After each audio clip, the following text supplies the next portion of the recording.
Nandgaon Khandeshwar central bank शाखेने दिव्यांग लाभार्थ्याची pension रोखली। दिव्यांग पीडिताची जिल्हाधिकारी यांच्याकडे तक्रार। बँक अधिकाऱ्याच्या मगरुरीमुळे दिव्यांगावर संकट। दिव्यांग, अस्थिव्यंग, वयोवृद्ध, निराधार आणि विधवा यांना केंद्र शासन व राज्य शासनाकडून नियमित मासिक पेन्शन विविध बँकांमार्फत वितरित केली जाते आणि विशेष बाब म्हणजे शासन स्तरावरून करोडो रुपये खर्च करून या संबंधी जाहिरात सुद्धा केली जाते। मात्र दिव्यांग व अन्य व्यक्तींना मिळणारा लाभ प्रत्यक्ष लाभार्थ्यांपर्यंत पोहोचतो का, हा शोधाचा विषय आहे।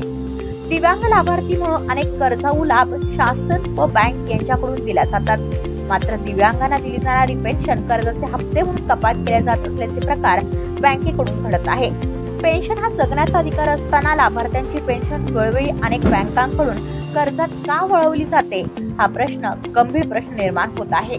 प्रदीप रघुते यांची मासिक पेन्शन गेल्या 1 वर्षापासून नांदगाव खंडेश्वर येथील सेंट्रल बँक ऑफ इंडियाने रोखली असून पेन्शन अभावी सदर लाभार्थ्याचे जीवन जगणे कठीण झाले आहे। या संबंधात उपरोक्त लाभार्थ्याने जिल्हाधिकारी अमरावती यांच्याकडे लेखी तक्रार सादर केली असून ही पीडित दिव्यांग निर्णयाचे प्रतीक्षेत आहे। हिंदू धर्मियांचा वर्षाचा सर्वात मोठा सण दिवाळी महिन्यावर आला असून जिल्हाधिकारी अमरावती यांच्या निर्णयाने दिव्यांगाला न्याय मिळतो की दिवाळी निघते।